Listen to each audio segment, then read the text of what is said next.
Supreme court और high court में जजों की नियुक्ति और ट्रांसफर का काम करने वाली कॉलेजियम सिस्टम पर सुप्रीम कोर्ट और केंद्र सरकार के बीच का टकराव बढ़ता ही जा रहा है। कारण कॉलेजियम मेंबर्स के अपॉइंट किए गए जजों के नामों पर केंद्र सरकार क्लियरेंस देने में टालमटोल कर रही है।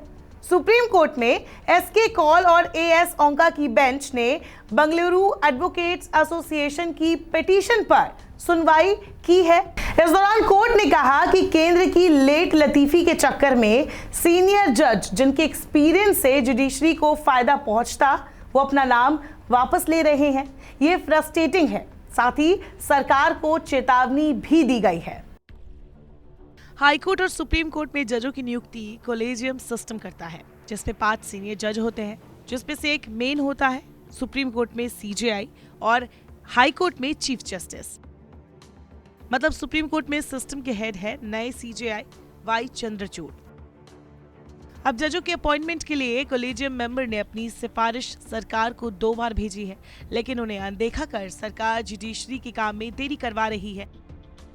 सुप्रीम कोर्ट ने इसी मसले पर सरकार से जवाब मांगा। कुछ दिन पहले भी कॉलेजियम की ओर से भेजे गए नाम पर केंद्र सरकार की ओर से फैसला नहीं होने पर सुप्रीम कोर्ट ने नाराजगी जाहिर की थी। कोर्ट ने सरकार की खिंचाई करते हुए कहा था, इस तरह से नामों को रोका नहीं जा सकता। इन सिफारिशों को यूं ही पेंडिंग रखने की कोई वजह नजर नहीं आती।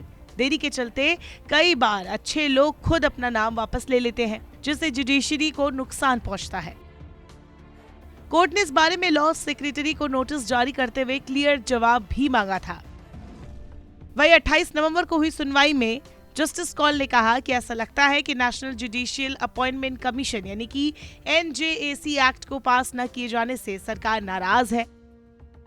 दरअसल सरकार का हमेशा से कहना है कि कॉलेजियम सिस्टम बकवास है और इसमें जज अपनी मनमानी भी कर सकते हैं। बीते दिनों भी केंद्रीय कानून और न्याय मंत्री किरेन रिजिजू ने इस सिस्टम पर सवाल उठाए थे और इसे गैर पारदर्शी बताया था। उन्होंने कॉलेजियम मेंबर जजों पर आरोप लगाया था कि ये अपने आधार पर जजों की नियुक्ति करते हैं और इसमें जजों की नियुक्ति को लेकर गहन राजनीति चल रही है। न्यायपालिका में ये नहीं दिखाई देता। उनका कहना है कि लोग जजों की नियुक्ति के लिए बने कॉलेजियम सिस्टम से खुश नहीं हैं।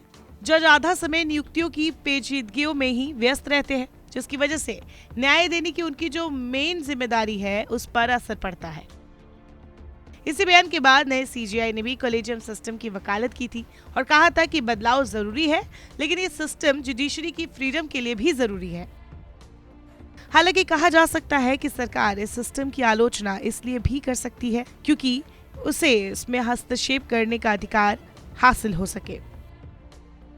इसमें जुडिशरी में भी सरकार की इन्वॉल्वमेंट होगी। दरअसल कॉलेजियम के भेजे गए नामों पर भले ही केंद्र की तरफ से क्लियरेंस चाहिए होता हो, लेकिन नियम के मुताबिक अगर कॉलेजियम के भेजे गए नामों में सरकार किसी को रिजेक्ट करके कॉलेजियम को दोबारा नाम भेजने के लिए कहती है और दूसरी बार भी उन्हीं जजों के नाम भेजे जाते हैं, तो केंद्र को हामी भरनी ही होती है। इसीलिए 2014 में सरकार एक एक्ट लेकर आई, एनजेएसी सरकार द्वारा प्रस्तावित एक संवैधानिक संस्था है जिसे जजों की नियुक्ति के लिए कॉलेजियम सिस्टम की जगह लेने के लिए बनाया गया था। एनजेएसी में 6 सदस्यों का प्रस्ताव था। देश की चीफ जस्टिस को इस कमीशन का प्रमुख बनाने की बात कही गई थी। इसमें सुप्रीम कोर्ट के 2 वरिष्ठ जजों, कानून मंत्री और विदेश क्षेत्रों से जुड़ी 2 जानी मानी हस्तियों को बतौर सदस्य शामिल करने की बात कही गई थी। एनजेएसी की चुनौती देने वाले लोगों ने दलील दी थी कि जजों के सिलेक्शन और अपॉइंटमेंट का नया कानून गैर संवैधानिक है।